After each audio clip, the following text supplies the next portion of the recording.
what you consumes you. What you consumes you. Um, and I mean, the title really says it all. But the Bible verse that comes to mind when I say that is Proverbs chapter 4, verse 23. It says, "Keep thy heart with all diligence, for out of it are the issues of life." And I mean, that scripture really uh, drops wisdom on what we're talking about here. But what I'm going to do for you, we're going to break it down to a more granular, digestible level for those who might not fully understand. So let's read it in the easy English version. So a very broken down version. It says, again, this is Proverbs chapter 4, verse 23. Be very careful to keep your mind safe. The thoughts that you think make you the person that you are. Okay? So this is like what we're reading here is literally I'm a I'm gonna just park the bus here. We're gonna park here and just sit here for a while because it's pretty profound, and there's a lot of meat on the bone here to consume, um, and to get growth and development on in this topic. Um, what you consume, or something I said earlier, what you where you put your attention at is what you are going to become. It's what shapes your mind. It's what shapes your thoughts. This is why the Most High told us to meditate on His Word day and night. And this is why what Satan seeks to do is to he seeks to distract us from doing that. And man, all this is tying in because man, this is just a powerful thought I had yesterday or last night when it comes to the word, and it's all so simple, but it is powerful. You have to concentrate on doing this, on meditating on the word, meditating on the Most High Yah's word, and on the most keeping Him in your thoughts. It takes concentration. You have to concentrate and focus on the things of the Most High. Okay, and there's a lot of things out there that masquerade as things of the Most High, because they might say the Most High's name, but they're not the concepts that the Most High wants us to be meditating on. So do doing this, meditating on Yah's word day and night, concentrating on the Most High, focusing on His things, His ways, um, requires effort. Okay, but if you put forth that effort, the word takes care of everything else. So we don't have to worry about how the programming, we don't have to put our time, energy, and effort into how the programming is going to operate and work inside or whatever. Just like our body, we just need to make sure we eat the right foods, and once we consume the correct foods, they do what they work their perfect work when they get in the body. Like I'm y'all have seen my teachings, anybody who's followed me for a while, or for some of y'all who are new, I'm a herbalist. Okay, I know a lot about herbs and food and cleansing and detoxification. So I could tell somebody, like if you want to cleanse, you get on a high fruit diet. There's certain types of food you can consume, certain types of fruits you can consume to bring forth certain types of results. But the only thing you have to focus on is what you are consuming. Once it gets inside, it's gonna do what it needs to do, as advertised, as promised.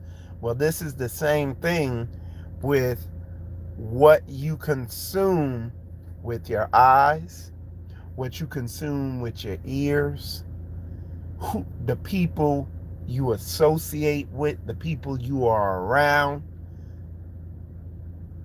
What you consume is going to consume you. You're going to become it. So, going back to this Bible verse, and again, I like the easy English version breakdown. It says, be very careful to keep your mind safe. The thoughts that you think make you the person that you are. And again, if you want to get granular, when you hear it say guard your heart, guard your spirit, guard it talks about all these things. At the end of the day, it's talking about your thoughts, your mindset. You know what I'm saying? So people ain't getting it all, twisted up. It's very straightforward. And literally, what I use my cognitive ability to do is to find the right information and set habits of consuming that information. Okay? On a very technical, granular level, for spiritual development, getting my mind right, just ensuring that I fulfill that thing where the word talks about meditating on the word, keeping his word in your heart. I make sure that I am consuming, I use my wisdom, my intelligence, whatever you want to call it, to locate the content that I'm gonna consume and to set it up in a way where it's easily consumable. And then I also use my mind to discern people, places, things, and mindsets that I shouldn't be consuming. Starting where? With myself. With myself. This is why in the series that I just that we just did, the journey inwards, this is why there's a heavy emphasis on self-examination. What are your thoughts keep telling you? Some people will allow their thoughts to consume them. Okay? Some people will allow their own thoughts to consume them. They are feeding their self junk food. How do you break that cycle? We just read it. You got to meditate on that word, on the word. That's how you're going to change that. Other people are around people that produce negative spiritual food for consumption, or whatever you want to call it, where you might be around, like the example that you see out there, like I see people write books about this, and this is like a thing, this is like a term. They say like toxic people, or Another example they give is energy vampires. The example the Bible gives is fools. And you have different categories of fools that the Bible uses that word to refer to. So, one type of fool that the Bible talks about and refers to is a fool who talks and says things he shouldn't say. But the fool I'm referring to is a type of fool who won't receive counsel and messes up, like messes up all the time or whatever. You know what I'm saying? And lacks wisdom. A fool that lacks wisdom.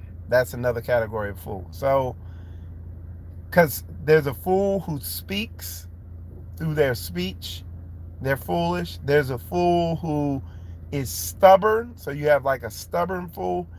And then there's a fool who makes poor decisions. So you have those three categories. And the fool who makes poor decisions and stuff like that, and they all kind of intertwine. But being around that is like what the world or what I've seen out there, they call a toxic person. Some people call it an energy vampire. Whatever it is, this is goes back to, again, being around people. You're, when you're around them, you're consuming their energy or the spirit they're putting out, the communication, whatever they're doing, how they're operating in the flesh. You're consuming that.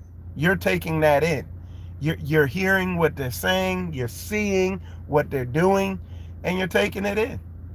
And we have to be aware of who we are spending time around or what we are consuming. That's the analogy or whatever you want to put it that I'm putting all that in. You have to construct your life. You understand what I'm saying? You have control over who and what you're taking in, who you're around, because whoever you're around, you're taking in what they are, and whatever you set yourself in front of, you're consuming. So, media. What are you looking at on social media? Have you programmed the algorithms in your your social media platforms? If you're on social media, have you configured and programmed the algorithms to only show you stuff that's going to feed you? That's what I've done. If I go to Instagram, it's positive stuff, it's encouraging stuff. If I go on TikTok, it's positive stuff, it's encouraging stuff, it's educational stuff. If I go on YouTube, it's the same thing, positive stuff. Facebook, same thing. Over time, I've gotten the algorithms to where they know that he only likes positive or educational or spiritual things. Are you in purpose, on purpose, so that you're choosing what you consume? I mean, it goes on a physical. The physical example is, are you eating a healthy diet? Are you consuming? Are you eating a healthy diet? What are you eating? You know what I'm saying? Are you on, like, what I push is a high plant-based diet. I like to say a high fruit, high vegetable diet, where the bulk of my diet is fruit and vegetables, and with a minimum amount of meat and dairy, and a very minuscule amount of grains. Now, I don't eat grains, okay? because I've consumed the wrong stuff for a long time in my life. So now I'm, recovering from it, however you want to put it. So how are you spiritually? What are you consuming spiritually? If you go on social media, because I'm telling you, social media is the new mainstream media. If you go on there, what are you consuming? Are you consuming stuff that appeals to your carnal nature that's not healthy for you? What type of people are you spending time around? Are you spending time around negative people? Sometimes some people have negative seasons where you just got to leave them alone for a season, because the fruit they're producing is not healthy, or the food they're producing for consumption or emanating is not conducive to uh, um, spiritual nutrition. You know what I'm saying? It's not spiritually nutrient when people are in a negative place or unrighteous place. But you have to do what that Bible verse says. And that Bible verse says, be vigilant, be watchful, for your adversary, the devil, is walking around as a roaring lion, seeking who he may devour. He's, and if you ever see a lion stalk its prey, it's hidden, it's moving quiet. Why? Why? When a lion is stalking its prey, why does the lion creep so quietly and move so carefully and try to stay hidden in the bushes? Why? Because it wants to sneak up on its prey, and it doesn't want its prey to what? Become aware of what he's doing. This is why you're told to be vigilant. And a lot of people are not vigilant. They are unaware. They are, excuse me, they sit there and they're not aware that something's creeping up on them. They're not being vigilant. They're not being conscious. They're unconscious. Satan submits thoughts to the unconscious mind that pop up. And then they pop up in your mind, and you're sitting there like, you're identifying with it. You're thinking it's you. He submits urges to you.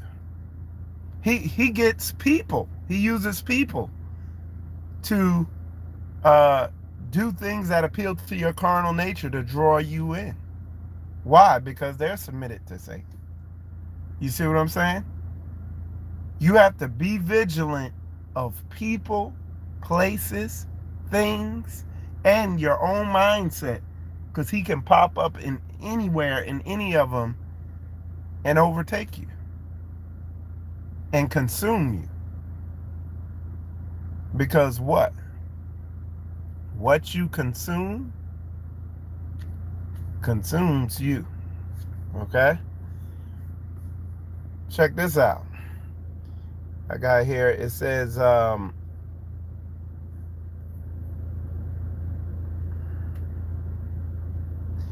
you become what you repeat. Okay? You become what you repeat. What are you constantly consuming? What's constantly coming in your ear gate?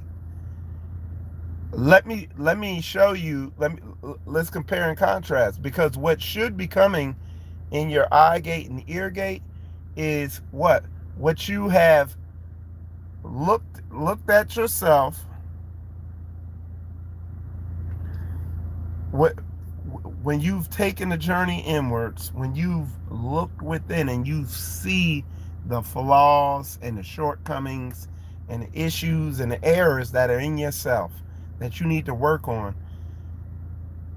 You do that work. You make a note of it by paying attention to your thoughts, feelings, and emotions. So you pay attention to it, especially when it's strong thoughts, feelings, emotions. You write it down, and then you take it, you look in the word, and you see exactly what the word is saying about these errors, these shortcomings that you have within yourself. You see what the word is saying, and you meditate on that. You consume nutritious spiritual food. Or, so are you doing that? Or are you just carnally led? Whatever feels and sounds appealing, that's what you're entertaining. Whether it does even, well, it's good. It has a form of godliness. It's, I'm listening to this stuff, and it kind of has a form of righteousness behind it. But did you do the deep work? Did you take the journey inwards and really see where you need to grow at, and on purpose, go get content and information to consume about that? And did you do that type of work? Or you just kind of, it sounds good and blah. No, you gotta do what they call it, you gotta do your due diligence. You gotta put forth that effort in finding exactly what you need to be consuming and repeatedly consuming. You have to do your due diligence on that. Okay? A lot of people are like rudder when it comes to what they put before their eyes and what they put before their ears. They're like rudderless ships out at sea. Whatever wind blows and wherever the tides take them, that's where they're going. But you got to be like a ship with a rudder on a mission, heading towards a specific destination, constantly making steering adjustments to make sure you stay on course. Because what you consume is going to consume you, whether positive or whether negative. It's going to take you over. And I mean, that's the best way I could put it. And it, like I did a video yesterday, it's just a short video talking about not intensity, but consistency. Okay? So if you jump on something and you intensely do it, it's not going to amount to nothing. What happens, you're going to eventually burn out. But what it's about is consistency. Being able to do stuff the same way over and over again, and not in large portions. If you consistently consume the right content a half hour every single day, it compounds. It's gonna compound, and it's gonna have a huge result for just a half hour every day on purpose. I'm watching. I see people consumed with negative thoughts, and it's just, when you're doing this type of work and you're serious about it, you can see it. It's very evident, and it's disturbing, because you can see people who are just consumed with negative thoughts, with emotional thoughts. And you could only imagine if they are this consistent with these thoughts, that That's what they're consuming, and that's what they're going to become, and that's what the people, anybody around them that follows them or whatever you want to call it is going to become. It's real talk. We got to be about this book, and and not be about this book in some superficial manipulative type way. We got to be about this pure book. We got to be about working our salvation out with fear and trembling. That's the mission. And you want to know, let me tell you, give you something, a heavy piece of wisdom here. You want to know the best situation to be in, to really be working your salvation out with fear and trembling, is an uncomfortable, difficult situation, because gold is tried in the fire. I'm Michael Israel. You're watching Spiritual Combat. Shalom.